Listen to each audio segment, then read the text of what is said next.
आज हम आपके साथ नई रंग तकनीक और समकालीन हिंदी रंगमंच के विषय में वार्तालाप करेंगे। मुझे विश्वास है कि इसके माध्यम से आप ये जान पाएंगे कि नई रंग तकनीक ने समकालीन हिंदी रंगमंच में कितने रूपों में हस्तक्षेप किया है, समकालीन हिंदी रंगमंच की समय सीमा कहाँ से कहाँ तक है, तकनीक की ज़रूरत रंगमंच में क्यों पड़ती है और एक रचनात्मक कलाकार, एक क्रिएटिव आर्टिस्ट उस तकनीक का अपने हिसाब से कैसे अलग अलग समय में अलग अलग उपयोग करता है। मैं समझता हूं कि इन कुछ बिंदुओं पर इस पाठ के माध्यम से आप पूरी जानकारी प्राप्त कर पाएंगे। तकनीक का सवाल है। हमें ये जानकारी है कि तकनीक रंगमंच का एक जरूरी हिस्सा रंगमंच के आरंभ से ही रहा है। यदि हम रंगमंच के मूल तत्वों की बात करें तो उसमें आलेख, अभिनेता, स्पेस, रंग तकनीक जिसमें मंच सज्जा, रूप सज्जा, वेशभूषा, उपकरण, रंग संगीत और अंततः दर्शक, ये कुल 5 तत्व मिलकर रंगमंच का एक संपूर्ण रूप तैयार करते हैं। और मैं समझता हूं कि इसमें सबसे महत्वपूर्ण जो चौथा तत्व है, जो कि तकनीकी तत्व है, जिसमें मैंने कुछ चीजों की चर्चा की, वो रंग तकनीक के रूप में सामने आते हैं। क्योंकि आलेख नाटककार का विषय है, अभिनय अभिनेता का विषय है, स्पेस हमें स्थापत्यकार उपलब्ध कराता है, दर्शक प्रस्तुति के बाद उसमें शामिल होते हैं। लेकिन इन सब चीजों को सामने लाने के लिए तकनीक की आवश्यकता बहुत अहम है और अलग अलग रूपों में वो तकनीक रंगमंच में अपनी अभिव्यक्ति को हासिल करती है। जैसे मंच सज्जा, जैसे रूप सज्जा, जैसे वेशभूषा, जैसे प्रकाश सज्जा, मंच उपकरण और यहाँ तक के ध्वनि और संगीत के रूप में सारा जो उसका ध्वनि प्रभाव है, इन सब को लेकर तकनीक अपना एक विस्तार करती है। तो ऐसा नहीं है कि नई रंग तकनीक या तकनीक के बारे में हम आज ही इस तरह की बातें कर रहे हैं। जैसा मैंने शुरू में ही कहा, जब से रंगमंच का जन्म हुआ तब से तकनीक एक अहम तत्व के रूप में रंगमंच का हिस्सा बनी हुई है। लेकिन चूंकि आज के पाठ का विषय समकालीन हिंदी रंगमंच तक सीमित है, तो मेरी कोशिश ये रहेगी कि मैं आज़ादी के बाद से लेकर आज तक के रंगमंच में नई रंग तकनीक को लेकर क्या क्या विकास हुआ है और कितनी रूपों में उसका इस्तेमाल किया गया है, उसके बारे में आपसे विचार विमर्श किया जाए। तो मैंने सुविधा के लिए 60-70 बरस के समय को 3 भागों में बांटा है। पहले 20 वर्ष 50 से 70 तक का समय, 1950 से 1970, फिर अगले 20 वर्ष 1970 से लेकर 1990, और फिर एक 1990 से लेकर 2010 और उसको थोड़ा बहुत और आगे चाहे तो आज तक का समय। ये 3 सीमाएं हैं 20-20 बरस की, जिसके माध्यम से हम आज के समकालीन हिंदी रंगमंच में नई रंग तकनीक का प्रयोग किस रूप में हो रहा है उसके ऊपर अच्छी तरह से दृष्टिपात कर सकते हैं। ये समय सीमा समकालीन रंगमंच की इसलिए रखी गई, समकालीन अर्थात आज का रंगमंच, इसमें आधुनिक रंगमंच भी शामिल है, इसमें शास्त्रीय रंगमंच भी शामिल है, इसमें लोक रंगमंच भी शामिल है। अर्थात जो कुछ हमारे अपने समय में पिछले 50-60 वर्षों में हो रहा है, उसको हम समकालीन रंगमंच की श्रेणी में रख सकते हैं।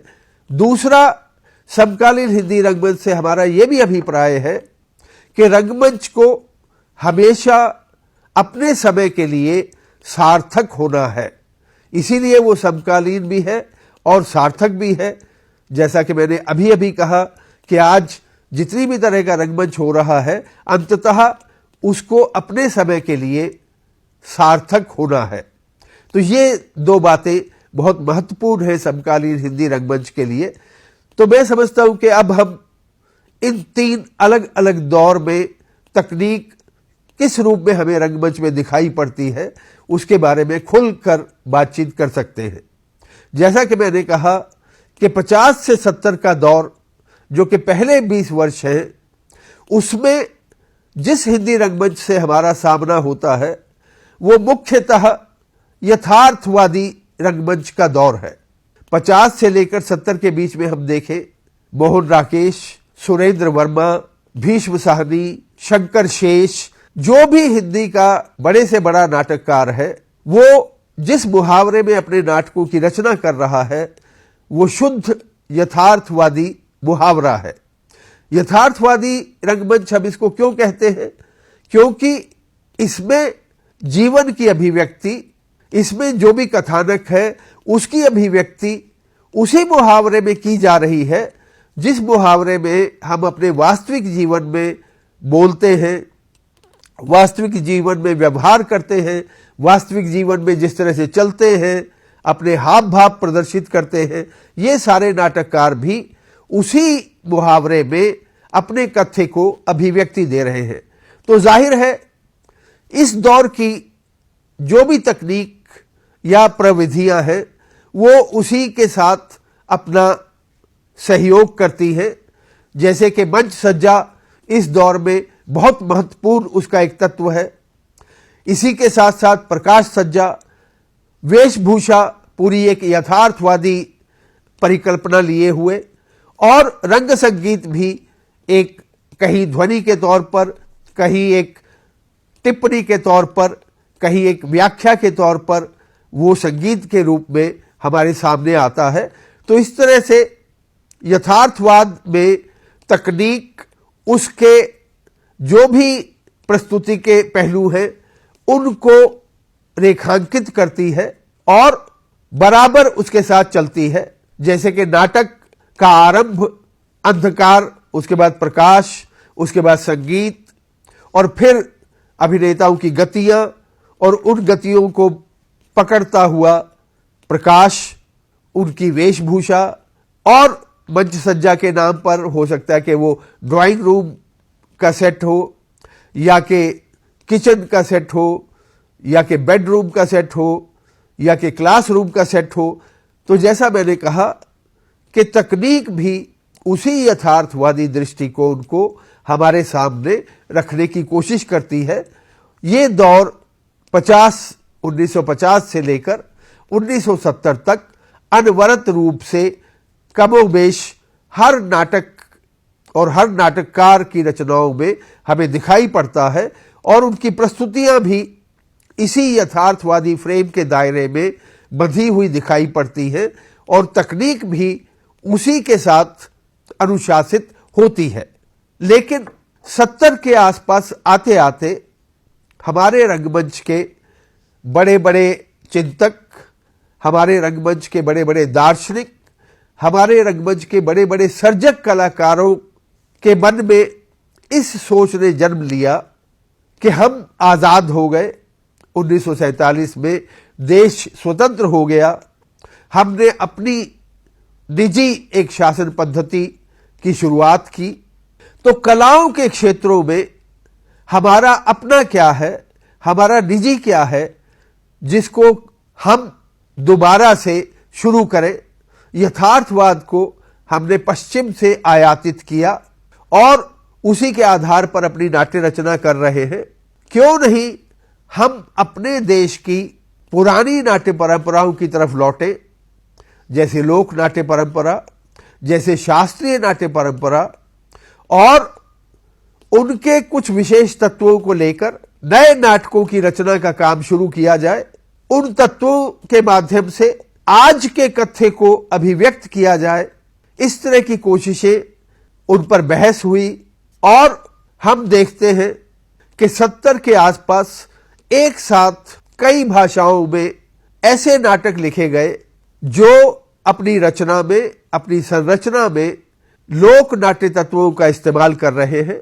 जैसे मराठी भाषा में विजय तेंदुलकर का घासीराम कोतवाल आया, कन्नड़ भाषा में गिरीश कार्नाड का हाईवदन आया, कन्नड़ भाषा में ही चंद्रशेखर कंबार का जो कुमार स्वामी आया, और हिंदी में सर्वेश्वर दयाल सक्सेना का बकरी आया, मणि मधुकर का रसगंधर्व आया। ये नाटककार अपने अपने क्षेत्र की लोक नाट्य शैलियों के कुछ कुछ तत्वों का इस्तेमाल करते हुए आज का कथ्य अपने नाटकों में हमारे सामने लेकर आ रहे थे। कौन कौन से लोक नाट्य तत्व इन सभी नाटककारों ने इस्तेमाल किए?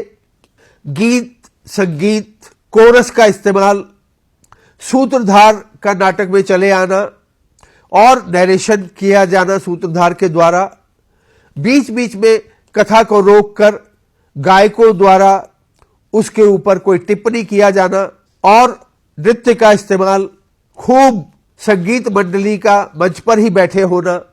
ये कुछ ऐसे तत्व थे जो हर नाटक में सामने आए।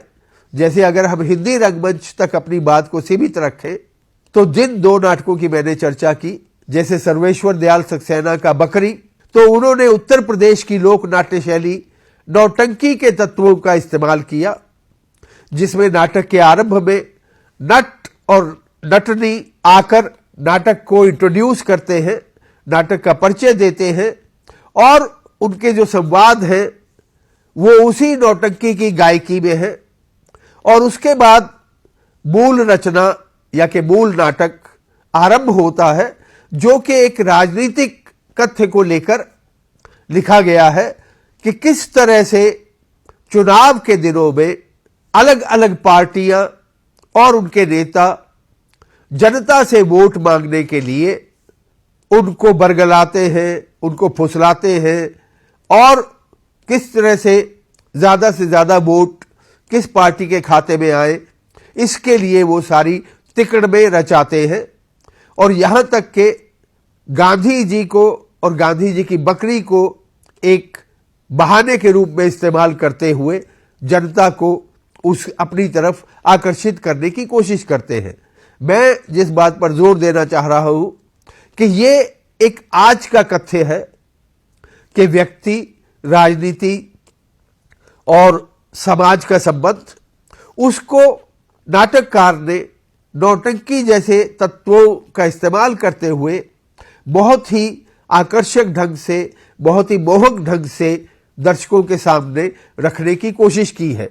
जाहिर है कि नौटंकी हमारी परंपरा का हिस्सा रहा है और आज भी है। जब वो एक आधुनिक नाटक में इन तत्वों के इस्तेमाल को देखते हैं तो वो उस कथ्य को और भी सहजता से ग्रहण करते हैं और नाटक देखने में ज्यादा से ज्यादा रुचि लेते हैं। इसी कड़ी में मणि मधुकर राजस्थान के नाटककार और उनका नाटक रसगंधर्व, उन्होंने अपने राजस्थान की लोक नाट्य शैली ख्याल के तत्वों का इस्तेमाल किया, जिसमें कथावाचन, जिसमें संगीत, जिसमें नृत्य और एक लोक कथा के माध्यम से कि एक परी स्वर्ग से उतर कर आती है और वो अपने लिए एक राजकुमार ढूंढ रही है। तो जो भी इस धरती पर लोग अवेलेबल हैं उनमें से वो किसका चुनाव करे, तो वो तरह तरह से हर एक को आजमाती है और अंत में जिसका भी चुनाव उसको करना है उसकी तरफ वो जाती है। इसके साथ साथ जो आज की राजनीतिक स्थितियां, सामाजिक स्थितियां, उनका भी मेल इस कहानी में होता जाता है। तो ये जो दौर है, अब ये नई रंग तकनीक आ गई कि एक ऐसा रंगमंच जो यथार्थवादी रंगमंच से अलग है और उसमें तकनीक के नाम पर लोक नाट्य तत्वों का इस्तेमाल किया गया। गीत, संगीत, कथावाचन, सूत्रधार, नट, नटी, मंगलाचरण और अंत में फिर एक प्रार्थना जैसा, शुभकामना जैसा गीत, ये पूरे का पूरा म्यूजिक, डांस, इन सारे तत्वों को समेटता हुआ। तो ये चाहे हमारी परंपरा में सदियों से चली आ रही थी, लेकिन समकालीन हिंदी रंगमंच में ये 70 से लेकर 90 के बीच में बहुत से नाटक लिखे गए, हिंदी में भी लिखे गए और हिंदी के अलावा दूसरी भारतीय भाषाओं में भी लिखे गए। तो ये एक ऐसा दौर हम कह सकते हैं जो बहुत ही आकर्षक और मोहक रंगमंच को पैदा करने में सफल रहा और तकनीक ने रंगमंच की मोहक प्रस्तुति में अपना ज्यादा से ज्यादा योगदान दिया। फिर हम 90 दशक में देखते हैं कि भारतीय समाज में दूरदर्शन का बहुत जोर शोर से प्रसार होता है। फिल्में एकदम से प्रमुखता में उभर कर आती है। हमारा पहला धारावाहिक हम लोग दूरदर्शन पर प्रसारित किया जाता है, अर्थात हमारी जिंदगी में, हमारे रोजमर्रा के जीवन में दूरदर्शन, फिल्म और फिर धीरे धीरे कंप्यूटर, फिर धीरे धीरे मोबाइल, वीडियो, इन सारे तत्वों का आगमन बड़े जोर शोर से होता है। अब जाहिर है जब हमारे समाज में, हमारे जीवन में हम इन सारी चीजों का इस्तेमाल कर रहे हैं तो हमारे कलाकारों ने, हमारे रचनाकारों ने उनको रंगमंच में भी इस्तेमाल करना शुरू किया। 70 से लेकर 90 तक अगर लोक रंगमंच का दौर था तो 90 से लेकर आज तक का जो रंगमंच है, अगर उसमें नई रंग तकनीक की हम बात करें तो इंस्टॉलेशन का दौर है। आज रंगमंच पर किसी प्रस्तुति में हमें बहुत से टेलीविजन के सेट्स रखे हुए मिल जाएंगे। मंच पर जो अभिनेता है वो अपने जीवंत रूप में तो हमारे सामने उपस्थित है ही, लेकिन उसकी अलग अलग छवियां मंच पर रखे हुए 10-15 टीवी के जो सेट्स हैं उनमें भी दर्शकों को दिखाई पड़ती रहेगी। या फिल्म रंगमंच पर आ गई कि एक नाटक का हिस्सा आगे जीवित कलाकारों के बीच में हो रहा है और पीछे पर्दा लगा हुआ है, स्क्रीन लगा हुआ है, उस पर कोई ऐसा फिल्म का टुकड़ा जो रंगमंच या जो नाटक का कथ्य है उससे जुड़ा हुआ है, तो साथ साथ वो भी दिखाया जा रहा है। ये भी एक दोनों माध्यमों को मिलाने की कोशिश हुई। फिर चूंकि इधर आज अंतर कलाओं, सारी कलाएं आपस में मिल जाएं, उसको लेकर भी बहुत काम हो रहा है, तो कई निर्देशकों ने नृत्य को अपनी प्रस्तुति में शामिल कर लिया। चाहे उस नाटक में उसकी उस तरह से उपस्थिति नहीं महसूस होती, लेकिन उन्होंने उसको एक विशेष तत्व के रूप में इस्तेमाल किया। या कि चित्रकला और रंगमंच, इन दोनों कलाओं को भी आपस में मिलाने की कोशिश हुई। तो एक ऐसा भी दौर ये आज रंगमंच में चल रहा है। तो मुख्य रूप से मैंने आज आप लोगों के साथ 1950 से लेकर और आज तक के रंगमंच के जो 3 रूप दिखाई पड़ रहे हैं उनके बारे में विस्तार से बातचीत करने की कोशिश की और उनमें भी तकनीक और तकनीक के अलग अलग तत्व किस तरह से अपनी उपस्थिति दर्ज करते हैं उसके विषय में आपको अलग अलग दौर में बताया। पहले यथार्थवादी रंगमंच के बारे में, फिर लोक नाट्य तत्वों से युक्त रंगमंच में, और अंततः सभी कलाओं का आपस में किस तरह का मेल जोल हो रहा है उसके बारे में मैंने आपके सामने एक चित्र प्रस्तुत करने की कोशिश की। जाहिर है कि हर दौर के अलग अलग नाटककार हैं, हर दौर के अलग अलग निर्देशक हैं, हर दौर के अलग अलग अभिनेता हैं, अलग अलग डिजाइनर हैं जिन्होंने अपनी पहचान स्थापित की। ये तभी संभव हुआ जबकि हर बार एक नई रंग तकनीक से हमारा साक्षात्कार हुआ। और मैं समझता हूं रंगमंच जैसे माध्यम की यही शक्ति है कि वो समय के साथ अपने आप को परिवर्तित करता रहता है और इस परिवर्तन में जितना बड़ा योगदान नाटककार का रहता है, अभिनेताओं का रहता है, उतना ही बराबरी का योगदान नई नई रंग युक्तियों का, नई नई रंग तकनीकों का भी अपनी जगह पर उतना ही महत्व रखता है, क्योंकि ये दोनों चीजें मिलकर एक संपूर्ण रंगमंच को हमारे सामने प्रस्तुत करती हैं मैं समझता हूं कि आपको आज की वार्ता से समकालीन हिंदी रंगमंच में नई रंग तकनीक का क्या स्वरूप है उसका एक स्पष्ट अंदाजा हो गया होगा। रंगमंच के विषय में प्रायः यह प्रश्न भी उठाया जाता है कि इसमें कोई संदेह नहीं कि तकनीक उसका जरूरी हिस्सा है, लेकिन कई बार ऐसा भी होने लगता है कि तकनीक हावी हो जाती है और जो जीवंत अभिनेता मंच पर उपस्थित है वो थोड़ा पृष्ठभूमि में चला जाता है। तो नई रंग तकनीक के बारे में बात करते हुए मैं इस तरफ भी आपका ध्यान दिलाना चाहूंगा कि खासकर तीसरे दौर की प्रस्तुतियों में कुछ प्रस्तुतियां ऐसी भी सामने आई जिनमें फिल्म, वीडियो, दूरदर्शन इस तरह की नई नई रंग तकनीकों ने अपनी उपस्थिति दर्ज की और उपस्थिति के साथ साथ वो इतनी ज्यादा हावी हो गई कि जो मंच पर उनके सामने इन नई रंग तकनीकों के सामने जो जीवंत अभिनेता थे उनकी तरफ लोगों का ध्यान कम गया। ये स्वाभाविक है कि जब कोई प्रस्तुति हो रही है उसमें कोई अगर नया तत्व आता है वो दर्शकों का ध्यान अपनी तरफ ज्यादा खींचता है बजाय इसके कि जो पहले से तत्व उपस्थित है उसकी तरफ लोग ध्यान दें।